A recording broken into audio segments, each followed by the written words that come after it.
Hi all, ഈ വീഡിയോയിൽ നമ്മൾ മാഗ്നറ്റിക് ഡിക്ലിനേഷൻ അതേപോലെ തന്നെ മാഗ്നറ്റിക് ഇൻക്ലിനേഷൻ ഈ രണ്ട് കാര്യങ്ങളാണ് ഡിസ്കസ് ചെയ്യാൻ പോകുന്നത്. നമ്മൾ കാലിക്കറ്റ് യൂണിവേഴ്സിറ്റിയുടെ കോംപ്ലിമെൻ്ററി ഫിസിക്സ് എടുത്തു കഴിഞ്ഞാൽ അത് നമ്മുടെ മൂന്നാമത്തെ ചാപ്റ്റർ ഉണ്ട് മാഗ്നറ്റിസം എന്ന് പറഞ്ഞിട്ട്. ആൻഡ് ആ ചാപ്റ്ററിൽ നിന്ന് നമുക്ക് എക്സാം പോയിന്റ് ഓഫ് വ്യൂവിൽ ഇമ്പോർട്ടൻ്റ് ആയിട്ടുള്ള രണ്ട് ആൾക്കാരാണ് ഇവർ. ആൻഡ് ഇതെന്തൊക്കെയാണ് ആൻഡ് എങ്ങനെയാണ് നമ്മളിതിനെ മനസ്സിലാക്കുക, ഓക്കെ, ഇത്രയും കാര്യങ്ങളാണ് ഞാൻ ഈ വീഡിയോയിൽ ഡിസ്കസ് ചെയ്യാൻ പോകുന്നത്. നമുക്ക് എന്ത് ചെയ്യാം, ആദ്യം എന്താണ് magnetic declination and magnetic inclination, ഇതിൻ്റെ ആവശ്യം എന്താണെന്നുള്ളത് നോക്കാം. നമ്മുടെ എർത്തിൽ എന്തുണ്ട്, എർത്ത് റിലേറ്റഡ് ആയിട്ട് മാഗ്നറ്റിക് ഫീൽഡ് ഉണ്ട് നമുക്കറിയാലോ. ഈ എർത്തിലെ മാഗ്നറ്റിക് ഫീൽഡിനെ ഡിഫൈൻ ചെയ്യാൻ വേണ്ടിയിട്ട് അല്ലെങ്കിൽ അതിനെപ്പറ്റി പറയാൻ വേണ്ടിയിട്ട് നമ്മൾ യൂസ് ചെയ്യണ രണ്ട് ക്വാണ്ടിറ്റീസ് ആണ് ഇവർ. ഓക്കെ, ഒന്ന് എന്താണ് മാഗ്നറ്റിക് ഡിക്ലിനേഷൻ ആയിട്ട് പറയാം, രണ്ടാമത്തെ മാഗ്നറ്റിക് ഇൻക്ലിനേഷൻ. അപ്പോൾ അതിൽ തന്നെ ഫസ്റ്റ് ഞാൻ ഡിഫൈൻ ചെയ്യാൻ പോകുന്നത് മാഗ്നറ്റിക് ഡിക്ലിനേഷൻ ആണ്. അതിന് നമ്മൾ ആംഗിൾ ഓഫ് ഡിക്ലിനേഷനും കൂടെ പറയാറുണ്ട്. ഓക്കെ, ആൻഡ് ഈ ആംഗിൾ ഓഫ് ഡിക്ലിനേഷനെ നമ്മൾ റെപ്രസെൻ്റ് ചെയ്യണത് തീറ്റ എന്ന് പറയുന്ന ഗ്രീക്ക് ലെറ്റർ വെച്ചിട്ടാണ്. ഓക്കെ, ആൻഡ് എന്താണ് ഈ ആംഗിൾ ഓഫ് ഡിക്ലിനേഷൻ ശരിക്കും പറഞ്ഞിട്ടുണ്ടെങ്കിൽ, നമ്മുടെ എർത്തിന് എന്തുണ്ട്, എർത്ത് എടുത്തു കഴിഞ്ഞാൽ അതിന് എന്തുണ്ട്, ഒരു നമ്മുടെ ജിയോഗ്രാഫിക് ഇക്വേറ്റർ ഉണ്ടാവും, മാഗ്നറ്റിക് ഇക്വേറ്റർ ഉണ്ടാവും, ആൻഡ് അതേപോലെ ജിയോഗ്രാഫിക് മെറിഡിയൻ ഉണ്ട് ആൻഡ് മാഗ്നറ്റിക് മെറിഡിയൻ ഉണ്ട്. ഓക്കെ, ആൻഡ് ഇത്രയും കാര്യങ്ങൾ നിങ്ങൾക്ക് അറിയുണ്ടാവും. ആൻഡ് ഇതിലുള്ള, അതായത് നമ്മുടെ എർത്തിനെ സംബന്ധിച്ചോളം ഇത്രയും കാര്യങ്ങളുണ്ട്. ആൻഡ് ഇതിലുള്ള നമ്മുടെ ജിയോഗ്രാഫിക് മെറിഡിയൻ, ഓക്കെ, എന്താ ജിയോഗ്രാഫിക് മെറിഡിയൻ എന്ന് വെച്ചിട്ടുണ്ടെങ്കിൽ നമ്മുടെ എർത്തിൻ്റെ ട്രൂ നോർത്തും ട്രൂ സൗത്തും. ഓക്കെ, അതാണ് നമ്മുടെ ജിയോഗ്രാഫിക് മെറിഡിയൻ എന്ന് പറയുന്നത്. ആ മെറിഡിയൻ അടിസ്ഥാനമാക്കി നമ്മൾ പ്ലെയിൻ വരയ്ക്കുകയാണ്. അതിനെയാണ് നമ്മൾ എന്ത് പറയുക, ജിയോഗ്രാഫിക് മെറിഡിയൻ എന്ന് പറയുക. ആൻഡ് അതേപോലെ തന്നെ നമ്മുടെ എർത്തിന് എന്തുണ്ട്, ഒരു മാഗ്നറ്റിക് മെറിഡിയൻ ഉണ്ട്. എന്താണത്, നമ്മുടെ എർത്തിൻ്റെ magnetic north and south. Okay, നമുക്ക് ശരിക്കും എർത്തിന് എന്തുണ്ട്, ഒരു ട്രൂ നോർത്ത് ആൻഡ് സൗത്ത് ഉണ്ട്, അതേപോലെ മാഗ്നറ്റിക് നോർത്ത് ആൻഡ് സൗത്ത് ഉണ്ട്. ആൻഡ് ഇവർ രണ്ടിനെ അടിസ്ഥാനമാക്കിയിട്ട് ഞാൻ എന്ത് വരയ്ക്കും, ഒരു ജിയോഗ്രാഫിക് മെറിഡിയനും വരയ്ക്കാൻ പറ്റും എനിക്ക്. ആൻഡ് എനിക്ക് എന്ത് വരയ്ക്കാൻ പറ്റും, ഒരു മാഗ്നറ്റിക് മെറിഡിയനും വരയ്ക്കാൻ പറ്റും. ഇത് രണ്ടും എന്താണ്, രണ്ട് പ്ലെയിൻസ് ആണ്. ഈ പ്ലെയിൻസ് തമ്മിലുള്ള ആംഗിളിനെയാണ് ഞാൻ എന്ത് വിളിക്കുന്നത്, എൻ്റെ ആംഗിൾ ഓഫ് ഡിക്ലിനേഷൻ അല്ലെങ്കിൽ എന്താ പറയുക, നമ്മുടെ മാഗ്നറ്റിക് ഡിക്ലിനേഷൻ എന്ന് വിളിക്കുന്നത്. ഓക്കെ, നമുക്ക് ഇമേജ് ആയിട്ട് എന്ത് ചെയ്യാം, ഇതിനൊന്ന് നോക്കാം, അപ്പോൾ കുറച്ചുകൂടി മനസ്സിലാവും. അപ്പോൾ നമുക്കൊരു ഇമേജിൽ നോക്കിക്കഴിഞ്ഞാൽ ഇതാ ഈ ഒരു ഇമേജ് നോക്കിയോ നിങ്ങൾ ആദ്യം. അത് ഈ ഇമേജിൽ ഇതാ ഞാൻ ഈ അടയാളപ്പെടുത്തിയിട്ടുള്ള ഈ ഒരു ബ്രൗൺ കളറിൽ കാണുന്ന ആളാണ് നമ്മുടെ ജിയോഗ്രാഫിക് ഇക്വേറ്റർ എന്ന് പറയുന്നത്. ആൻഡ് എന്താണ്, ഇയാളാണ് നമ്മുടെ മാഗ്നറ്റിക് മെറിഡിയൻ. ആൻഡ് ഇതാണ് നമ്മുടെ ജിയോഗ്രാഫിക് മെറിഡിയൻ. ഓക്കെ, ആൻഡ് അല്ലെങ്കിൽ നമുക്ക് മേലെ അടയാളപ്പെടുത്തുകയാണെങ്കിൽ ഇതിനെ നമുക്ക് നമ്മുടെ ജിയോഗ്രാഫിക് മെറിഡിയൻ ആയിട്ടും ഇതാണ് നമ്മുടെ ജിയോഗ്രാഫിക് മെറിഡിയൻ.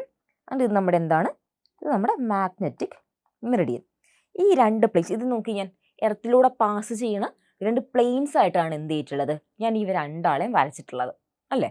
ആൻഡ് ഈ രണ്ട് പ്ലെയിൻ നിങ്ങൾ നോക്കി, രണ്ട് പ്ലെയിൻ നമ്മൾ എന്ത് വിചാരിച്ചാൽ മതി, ഒരു ബുക്കിൽ രണ്ട് പേജസ് ആണെന്ന് വിചാരിച്ചാൽ മതി. അതിൽ ഒരു പേജ് എന്ന് പറയുന്നത് എന്താണ്, നമ്മുടെ ജിയോഗ്രാഫിക് മെറിഡിയൻ, ഒരു പേജ് എന്താണ്, നമ്മുടെ മാഗ്നറ്റിക് മെറിഡിയൻ. ഈ രണ്ട് പേജും തമ്മിലുള്ള ഒരു ആംഗിൾ, തമ്മിലൊരു ആംഗിൾ ഉണ്ടാവുമല്ലോ, ആ ആംഗിളിനാണ് നമ്മൾ എന്ത് പറയുക, ആംഗിൾ ഓഫ് ഡിക്ലിനേഷൻ എന്ന് പറയുക. ആൻഡ് ഇതിന് നമ്മൾ കുറച്ചുകൂടെ ഒരു തിയറിറ്റിക്കലായിട്ട് പറയാൻ വേണ്ടിയിട്ട് നമ്മൾ എന്ത് ചെയ്തിട്ടുണ്ട്, ഇങ്ങനെ ഒരു ഇമേജ് വരച്ചിട്ടുണ്ട്. ഇതായിരിക്കും നിങ്ങളുടെ ടെക്സ്റ്റ് ബുക്കിലൊക്കെ കാണുന്നൊരു ഇമേജ് ഇതായിരിക്കും. ആൻഡ് അതിൽ ഇതാണ് നമ്മുടെ ഈ AB1C1D എന്ന് പറയുന്നത്, ഇയാളാണ് നമ്മുടെ ജിയോഗ്രാഫിക് മെറിഡിയൻ എന്ന് പറയുന്നത്. ആൻഡ് ഈ BADC എന്ന് പറയുന്നതാണ് നമ്മുടെ മാഗ്നറ്റിക് മെറിഡിയൻ. നോക്കി, ഇതിൻ്റെ രണ്ടിൻ്റെ ഇടയിൽ ഇങ്ങനൊരു ആംഗിൾ തീറ്റ പറഞ്ഞിട്ട് എന്ത് ചെയ്തിട്ടുണ്ട്, റെപ്രസെൻറ്റ് ചെയ്തിട്ടുണ്ട്.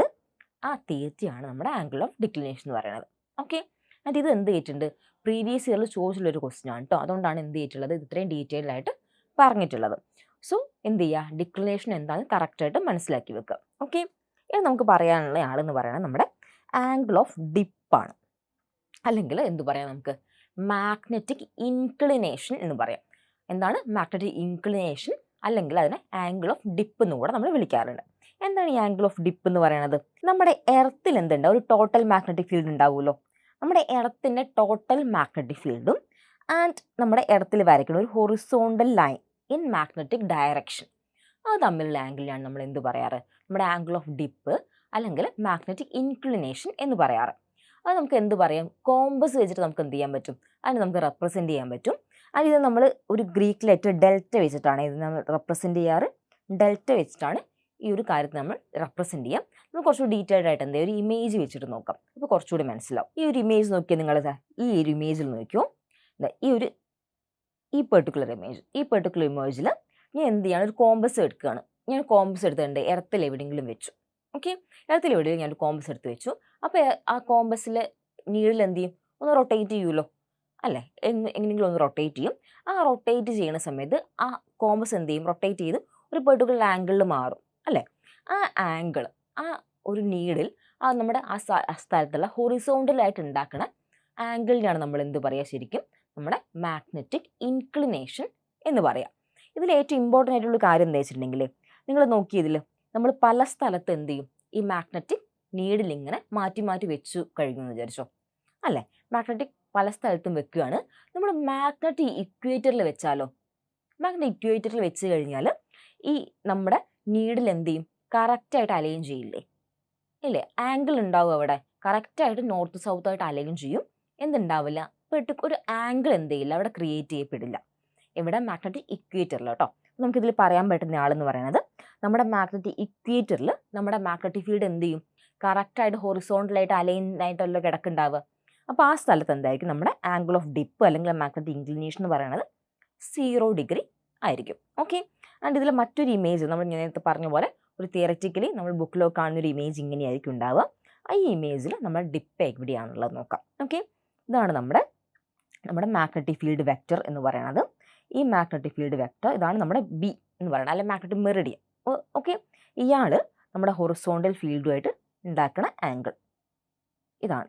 ഈ ആംഗിളിനാണ് നമ്മൾ എന്ത് വിളിക്കുക, ഡെൽറ്റ അല്ലെങ്കിൽ ഡിപ്പ് എന്ന് നമ്മൾ വിളിക്കാൻ പോണത്. ഓക്കെ, അപ്പോൾ മനസ്സിലാക്കുക, നമ്മുടെ ആംഗിൾ ഓഫ് ഡിപ്പ് എന്ന് പറയുന്നത് നമ്മുടെ എർത്തിലുള്ള ഒരു സ്ഥലത്തുള്ള നമ്മുടെ ടോട്ടൽ എർത്തിൻ്റെ മാഗ്നറ്റിക് ഫീൽഡും ആ ഒരു സ്ഥലത്ത് ഉണ്ടാവുന്ന ഹൊറിസോണ്ടൽ ലൈനുമായിട്ടുള്ള ആംഗിളാണ് നമ്മൾ എന്ത് വിളിക്കുന്നത്, നമ്മുടെ ആംഗിൾ ഓഫ് ഡിപ്പ് എന്ന് വിളിക്കുന്നത്. നമുക്ക് എന്ത് പറയാം, നമ്മുടെ കോമ്പസ് വെച്ചിട്ട് എന്ത് ചെയ്യാം, ഇതിനെ നമുക്ക് കാൽക്കുലേറ്റ് ചെയ്യാവുന്നതാണ്.